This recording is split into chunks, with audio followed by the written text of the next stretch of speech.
오늘 함께 묵상할 하나님의 말씀은 출애굽기 16장 1절에서 12절입니다. 출애굽기 16장 1절에서 12절까지 말씀 제가 읽도록 하겠습니다. 이스라엘 자손의 온 회중이 엘림에서 떠나 엘림과 시내산 사이에 있는 신광야에 이르니 애굽에서 나온 후 둘째 달 15일이라.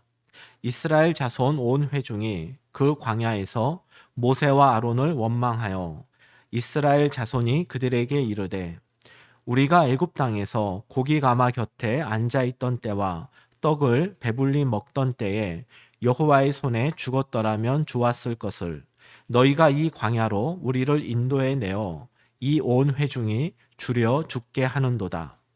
그때 여호와께서 모세에게 이르시되 보라 내가 너희를 위하여 하늘에서 양식을 비같이 내리리니 백성이 나가서 일용할 것을 날마다 거둘 것이라. 이같이 하여 그들이 내 율법을 준행하나 아니하나 내가 시험하리라. 여섯째 날에는 그들이 그 거둔 것을 준비할지니 날마다 거두던 것에 갑절이 되리라.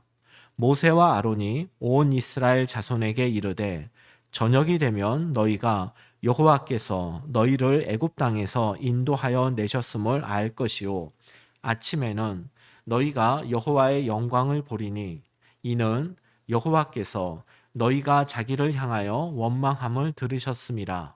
우리가 누구이기에 너희가 우리에게 대하여 원망하느냐. 모세가 또 이르되 여호와께서 저녁에는 너희에게 고기를 주어 먹이시고 아침에는 떡으로 배불리시리니 이는 여호와께서 자기를 향하여 너희가 원망하는 그 말을 들으셨음이라. 우리가 누구냐? 너희의 원망은 우리를 향하여 함이 아니요 여호와를 향하여 함이로다. 모세가 또 아론에게 이르되 이스라엘 자손의 온 회중에게 말하기를 여호와께 가까이 나아오라. 여호와께서 너희의 원망함을 들으셨느니라 하라. 아론이 이스라엘 자손의 온 회중에게 말하매 그들이 광야를 바라보니 여호와의 영광이 구름 속에 나타나더라. 여호와께서 모세에게 말씀하여 이르시되 내가 이스라엘 자손의 원망함을 들었노라. 그들에게 말하여 이르기를 너희가 해질 때에는 고기를 먹고 아침에는 떡으로 배 부르리니 내가 여호와 너희의 하나님인 줄 알리라 하라 하시니라. 아멘. 이스라엘 백성들은 하나님의 도우심으로 홍해를 마른 땅으로 건넜습니다. 그리고 애굽의 군대가 홍해에서 수장되는 것도 목격했습니다. 예상치 못한 방법으로 죽음의 위기를 넘기고 또 예상치 못한 큰 승리를 거둔 이스라엘은 그 자리에서 하나님을 찬양했습니다. 그러나 사흘 동안 물을 마시지 못한 채 도착한 마라에서 그들이 발견한 물은 마실 수 없는 쓴 물이었습니다. 그래서 그들은 승리의 기쁨과 감격 그리고 하나님에 대한 감사가 그 즉시 모세와 하나님을 향한 원망으로 바뀌었습니다. 그러나 하나님께서는 사흘 전에 하나님이 베푸신 구원의 은혜를 잊어버리고 원망하는 이스라엘 백성들을 위해서 쓴물을 달게 바꾸어 주셨습니다. 그리고 하나님은 법도와 율례를 정하시고 이스라엘이 하나님 말씀을 지키는지 지키지 않는지 시험을 하셨습니다. 그런데 이러한 하나님의 시험은 미리 답을 알려주고 치르는 시험과 같습니다. 하나님은 마라의 기적을 통해 하나님의 말씀을 따를 때 그 인생의 문제가 해결될 수 있음을 보여주셨습니다. 즉 하나님은 이스라엘에게 치료하는 여호와임을 보여주신 후 이스라엘이 하나님의 말씀에 순종하는지 그 여부를 테스트하신 것입니다. 이러한 시험은 성적 미달자를 탈락시키기 위함이 아니라 그 시험의 내용을 잊지 말고 기억하기 위함이었습니다. 오늘의 본문은 이렇게 시작이 됩니다.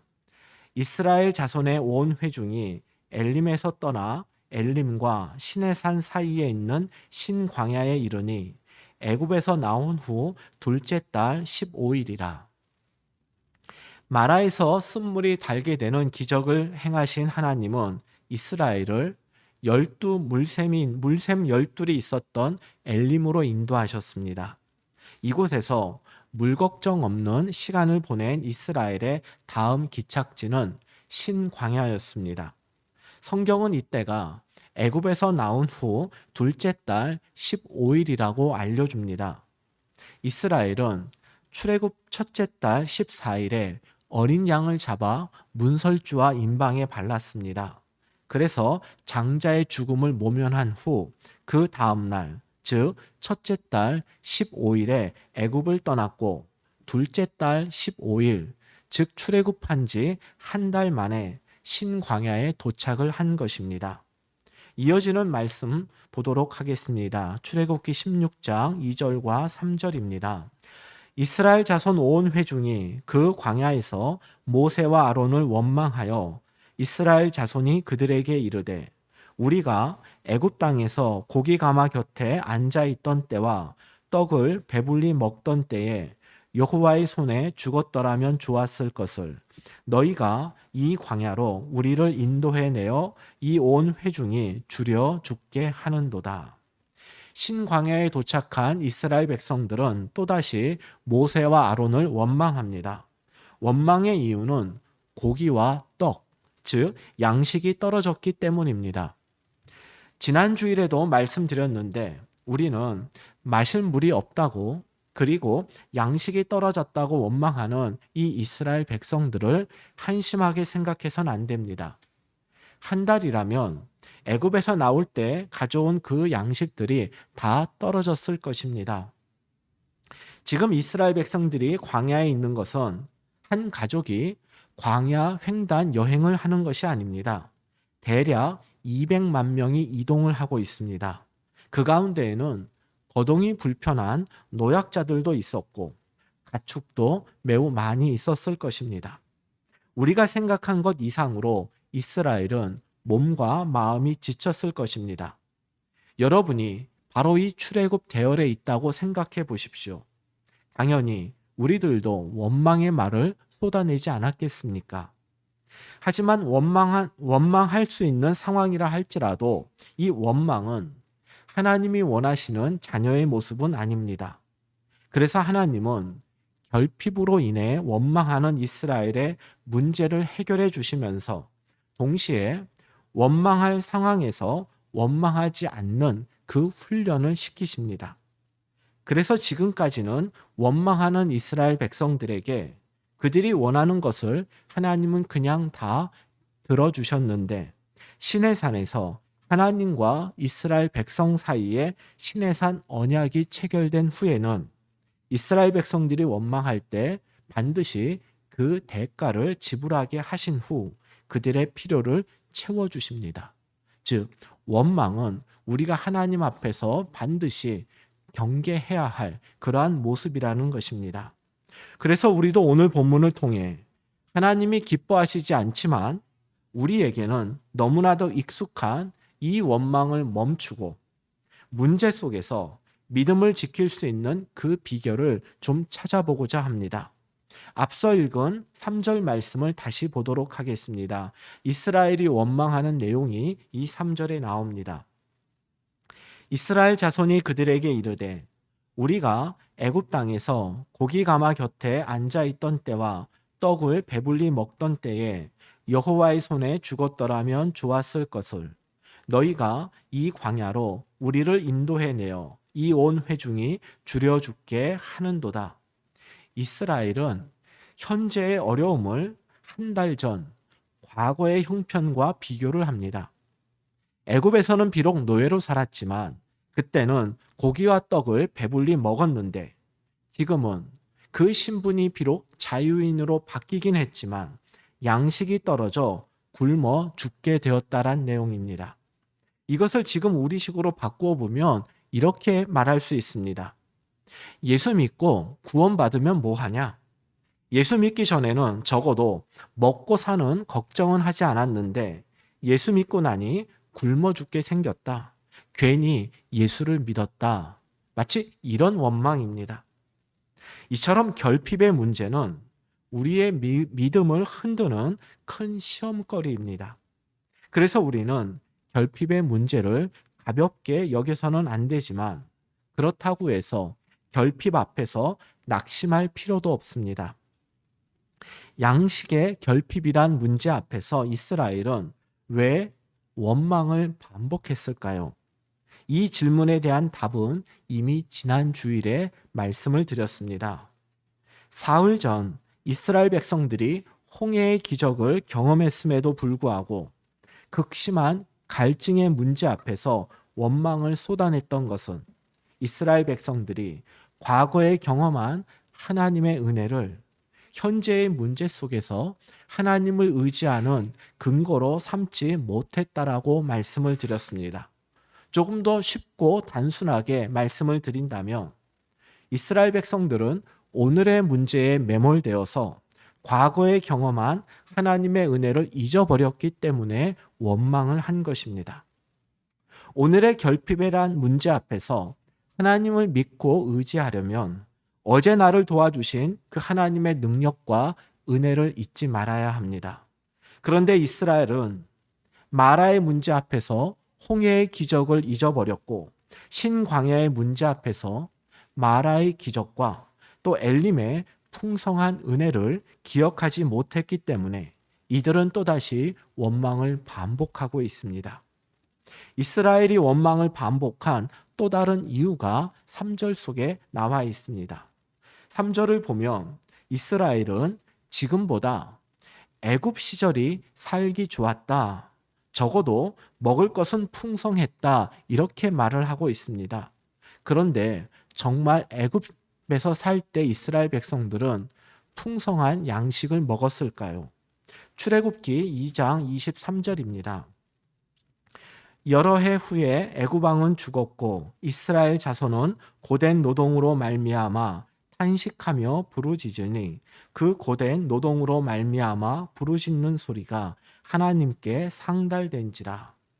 이스라엘 백성들은 바로의 억압 정책의 일환이었던 고된 노동 속에서 탄식하며 여호와 하나님께 부르짖었습니다. 이스라엘의 논리대로라면 일은 힘들어도 고기와 떡을 배불리 먹을 수 있으니 그래도 이것은 참을만 하다 그래야 맞지 않겠습니까? 본문에는 나오지 않지만 이 이스라엘의 탄식은 단순히 고된 노동에 국한된 것이 아니라 양식의 문제를 포함해서 그들의 삶 전체가 더 이상 살아갈 수 없을 만큼 힘들었음을 의미합니다.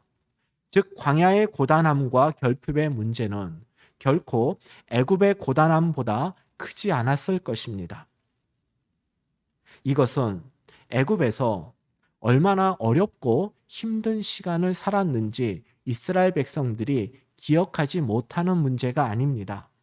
겨우 한 달 전의 일입니다. 이것은 기억력의 문제가 아니라 기억의 과장이요. 과거에 대한 미화의 결과입니다. 현재의 고난과 결핍이 커 보이는 것은 기억의 과장과 과거에 대한 미화 때문입니다. 기억을 과장하고 과거를 미화하는 것이 위험한 것은 기억을 과장하고 과거를 미화하면 미화할수록 현재의 문제는 더 커 보이기 마련입니다. 현재의 문제가 더 커 보이면 보일수록 원망 역시 더 커지게 되는 것입니다.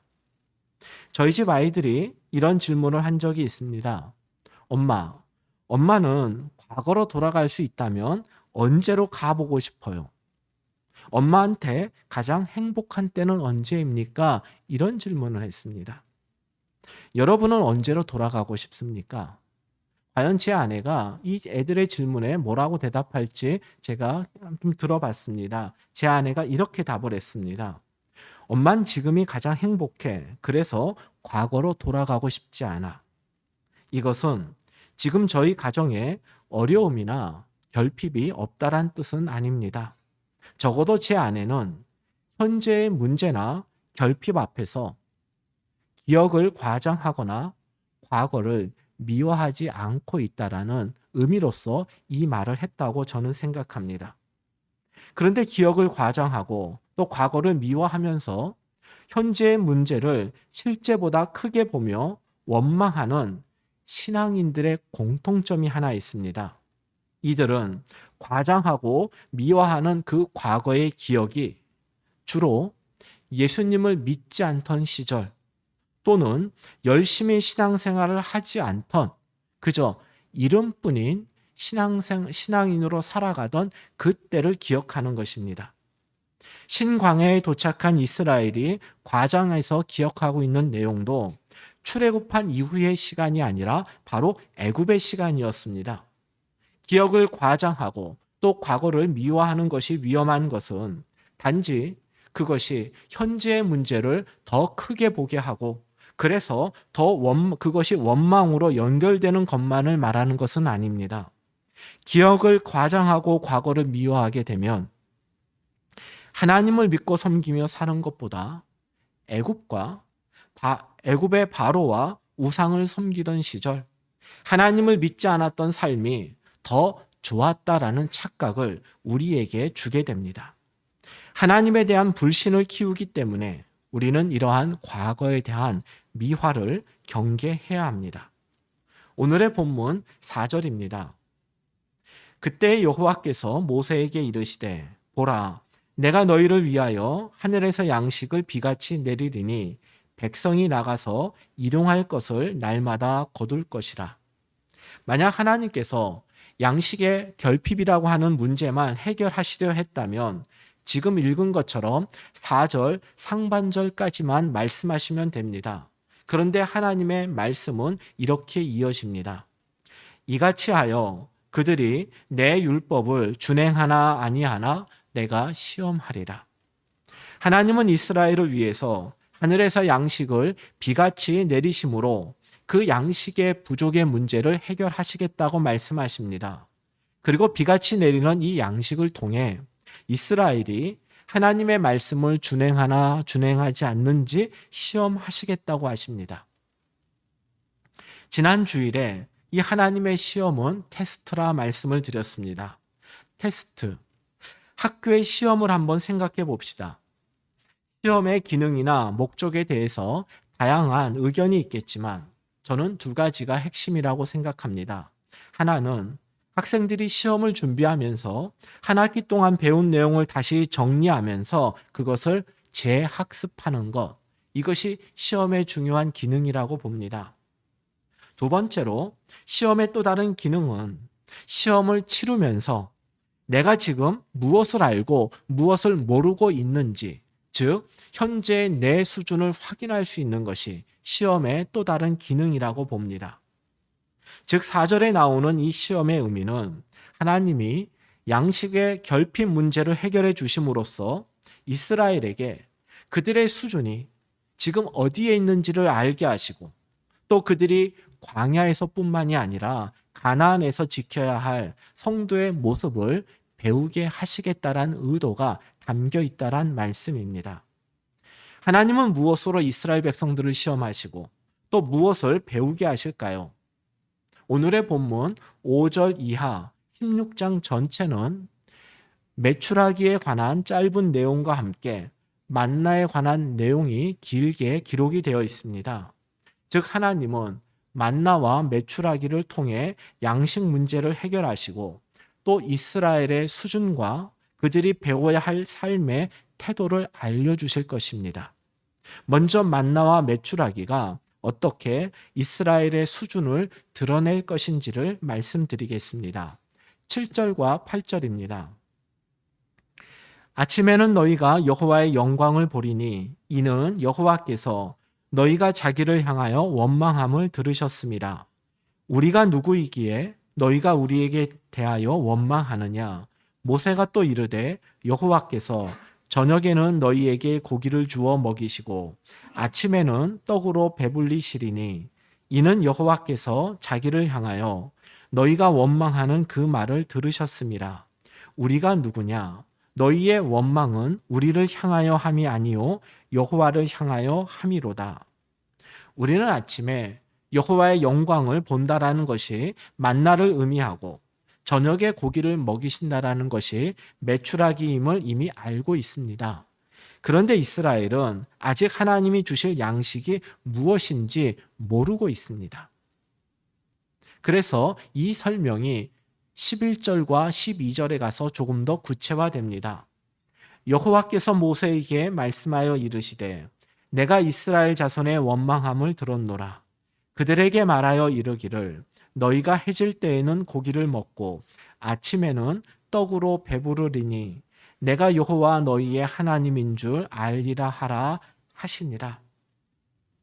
7절에서 아침에는 하나님의 영광을 보고 저녁에는 고기를 먹을 것이다 하는 이 내용이 이제 11절, 12절에서 조금 더 구체화되어 아침에는 떡으로 저녁에는 고기를 주시겠다고 하나님이 말씀하십니다. 13절 이하에 가면 이 떡과 고기가 만나와 메추라기라고 소개됩니다. 그런데 지금 읽은 이 7절과 8절 그리고 11절과 12절에는 하나님이 이스라엘에게 이 떡과 고기를 주시는 이유가 반복되어 나오고 있습니다. 그것은 바로 하나님이 이스라엘의 원망의 소리를 들으셨기 때문입니다. 이스라엘 백성들이 원망하는 소리를 들었기 때문에 내가 그들에게 떡과 고기를 주겠다. 조금 이상하지 않습니까? 오히려 백성들이 하나님을 신뢰하지 못하고 원망하니 내가 그들을 벌하겠다. 이래야 자연스럽지 않습니까? 그런데 왜 하나님은 이스라엘 백성들의 원망을 들으시고 오히려 그들에게 만나와 메추라기로 그들의 결핍을 채워주신다라고 말씀하셨을까요?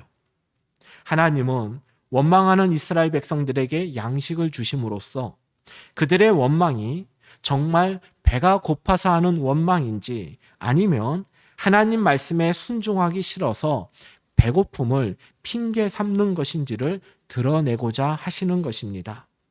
우리들도 형편만 좋아지면 내가 하나님을 잘 섬길 수 있을 터인데 지금 내가 너무 어려워서 하나님을 섬기지 못한다 하는 아쉬운 표현을 할 때가 있습니다. 이번 일만 끝나면 나도 정말 열심히 신앙생활 할 거야 하는 다짐도 해봅니다. 그런데 정말 형편이 어렵고 바빠서 우리가 신앙생활을 못하는 것일까요? 최초의 인간인 아담과 하와가 범죄한 현장은 부족함이 전혀 없는 에덴 동산이었습니다.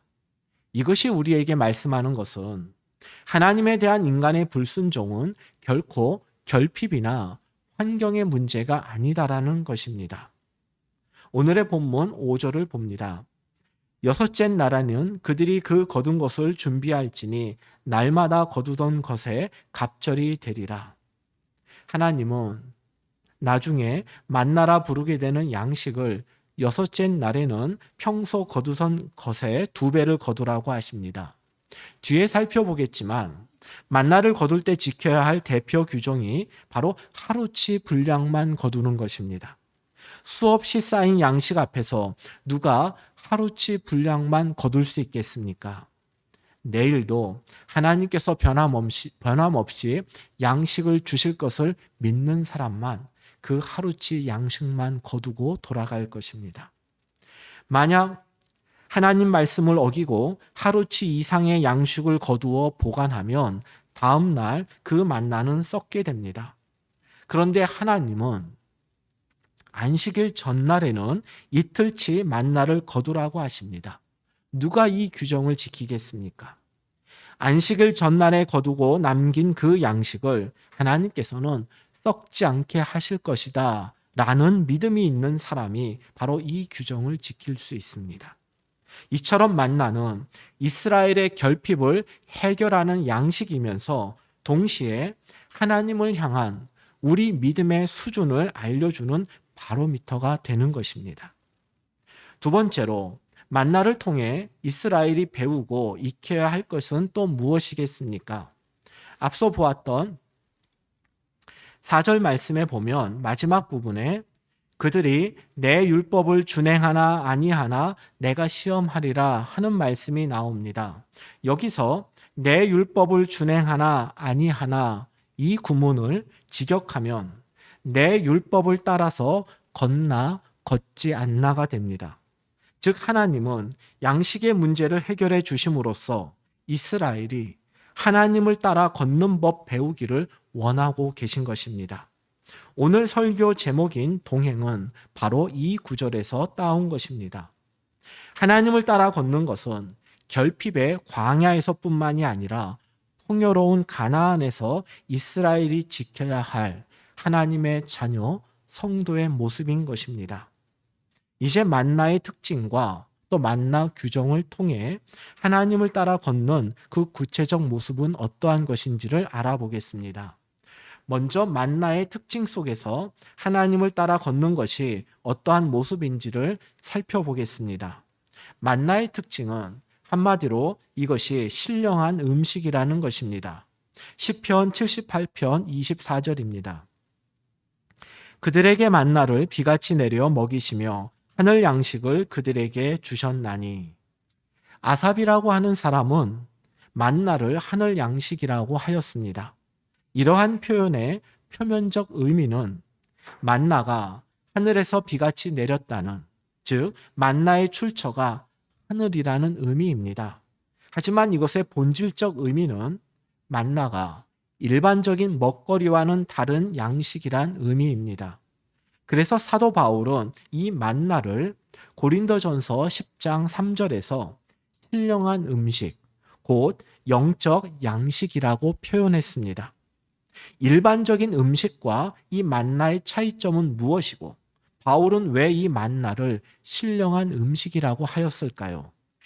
만나는 땅에서 나온 것이 아니라 하늘에서 내려온 음식입니다. 이것은 만나를 제공하는 주체가 하나님이란 뜻입니다. 땅에서 얻은 일반 양식도 하나님이 주신 것이지만 우리는 그 사실을 잊고 내가 얻은 것은 모두가 내 능력과 노력의 결과라고 생각할 때가 많습니다. 그러나 만나는 이러한 일반적인 양식과는 달리 하늘에서 내려온 것이기 때문에 이스라엘 백성들은 이 만나를 먹을 때마다 하늘에 계신 하나님을 생각하고 또 그 하나님을 의지하는 법을 배우게 될 것입니다. 그리고 앞서 말씀드렸던 것처럼 만나는 하루치만 거둘 수 있었습니다. 많이 거두면 썩었고 안식일 전날에는 이틀치를 거두어도 썩지 않았습니다.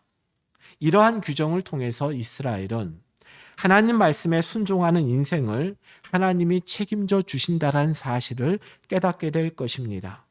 즉 만나는 육의 양식일 뿐 아니라 하나님을 바라보고 의지하게 하며 우리의 삶을 책임지시는 분이 오직 하나님뿐임을 알려주기 때문에 하늘 양식이요 신령한 음식이라고 부르는 것입니다. 그런데 하나님을 바라보고 의지하는 삶은 광야에서만 필요한 것이 아닙니다. 가나안에 들어가서 땅이 내는 그 양식을 먹더라도 그것이 하나님이 베푸신 은혜의 결과임을 기억하면서 하나님만이 우리의 삶을 지키시고 책임지실 것을 믿고 오직 하나님만을 의지하며 살아야 합니다. 이처럼 결핍의 시간뿐 아니라 일상의 평범한 생활 속에서도 하나님을 생각하고 하나님을 의지하는 것이 바로 하나님을 따라 걷고 하나님과 동행하는 그 구체적 첫 번째 모습인 것입니다. 지금 여러분이 하는 일을 통해서 얻은 여러분의 양식은 땅의 양식입니까? 하늘의 양식입니까? 육의 양식입니까? 영의 양식입니까? 여러분이 일하고 연구하고 공부하되 그 시간 속에서 하나님을 바라보고 의지하면서 그 일을 감당한다면 여러분이 얻은 결과물은 하나님께서 주시는 하늘의 양식이요 신령한 음식이 될 것입니다.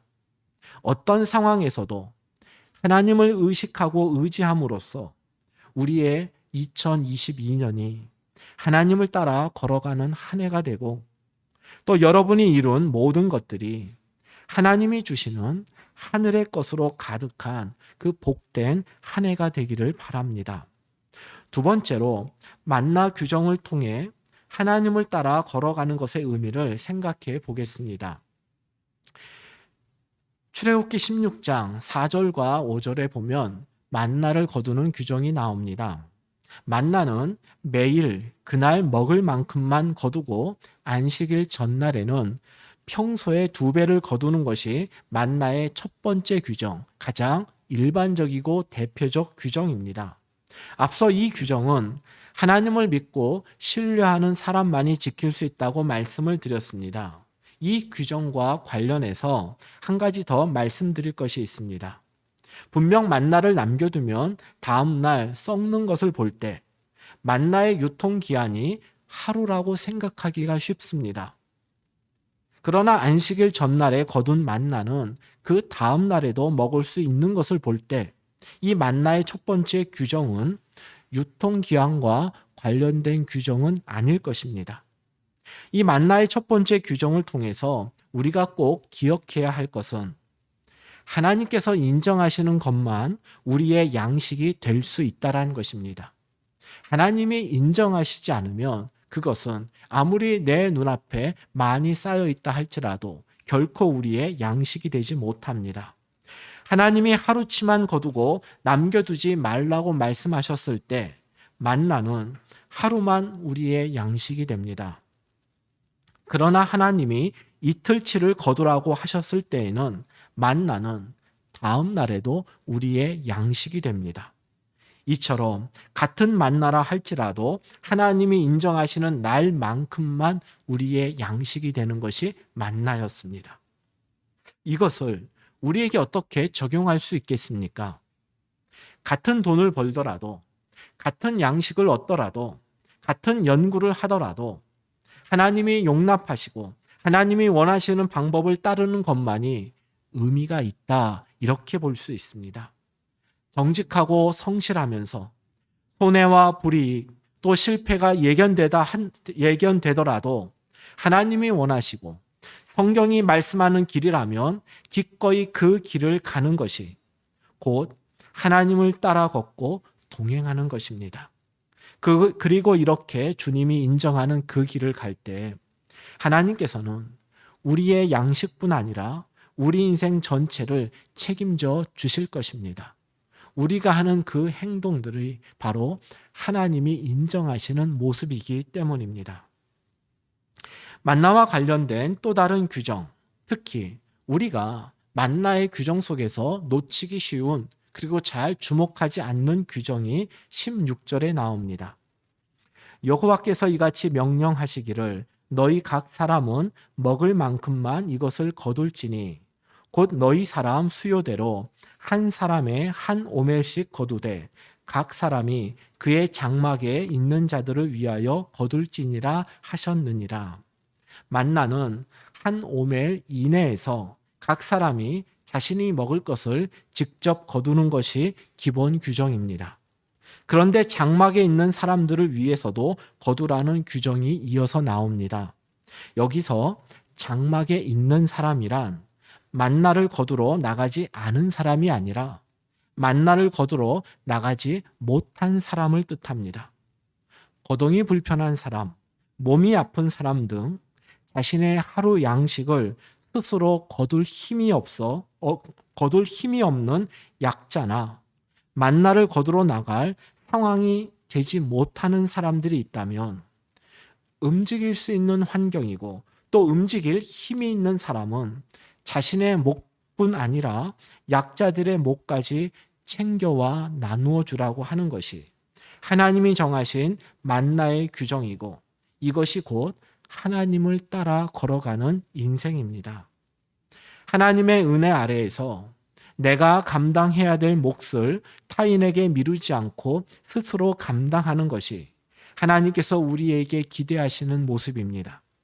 동시에 하나님은 우리에게 우리 자신의 문제에만 매몰되지 말고 이웃을 돌아보고 하나님께 받은 그 은혜를 나누라고 말씀하십니다. 그래서 많고 적음이 없이 하나님의 은혜가 모든 이들에게 평균케 돌아가는 것, 이것이 우리가 하나님을 따라 걸어가며 하나님과 동행하는 성도의 삶이라고 말씀하신 것입니다. 오늘의 말씀을 정리합니다. 이스라엘은 양식의 결핍 앞에서 또다시 하나님을 원망했습니다. 그 이유를 두 가지 말씀드렸습니다. 지난주에 살펴본 것처럼 하나님께 받은 은혜가 크더라도 그 은혜를 오늘의 문제 앞에서 기억하지 못하기 때문에 원망합니다. 그리고 과거에 대한 과장된 미화가 돋보기처럼 현재의 문제를 더 크게 만들기 때문에 우리는 하나님을 신뢰하지 못하고 원망을 반복하게 되는 것입니다. 하나님은 이러한 이스라엘 백성들에게 신령한 음식인 만나를 내려주심으로써 이스라엘이 하나님을 따라 걷는 것이 가장 안전한 길임을 알려주셨습니다. 하나님을 따라 걷는다라는 것은 무엇을 의미할까요? 첫 번째로 우리가 누리는 모든 것이 하나님의 은혜임을 알고 매 순간 하나님을 바라보고 그분을 의지하는 것이 곧 하나님을 따라 걸어가는 것입니다. 하나님을 따라 걷는 두 번째 모습은 하나님이 인정하시는 것만 우리의 양식이 될 수 있음을 믿고 정직하고 성실하게 하나님의 방법을 따르고 성경이 제시하는 믿음의 길을 가는 것입니다. 하나님을 따라 걷는 세 번째 모습은 약자들의 양식을 대신 거두어 주는 것, 내가 받은 하나님의 은혜 가운데 이웃의 몫이 있음을 기억하고 그들에게 그것을 돌려주어 하나님의 은혜가 모든 사람에게 평균케 임하게 하는 것, 이것이 바로 하나님을 따라 걸어가는 것입니다. 지금까지 나눈 이 말씀들은 올 한 해를 우리가 문제없이 살아갈 수 있는 비결에 관한 말씀이 아닙니다. 문제 속에서 어떻게 우리의 믿음을 지켜갈 것인지 그것에 관한 말씀이었습니다. 문제 없는 2022년이 아니라 문제 속에서 하나님을 따라 걸어가는 2022년이 되기를 우리 함께 기도하십시다. 물과 양식뿐 아니라 삶의 전 영역에서 하나님을 믿고 의지하는 것이 가장 안전한 길임을 기억하고 여러분의 일상이 하나님과 동행하는 복된 시간으로 채워지기를 주님의 이름으로 축복합니다.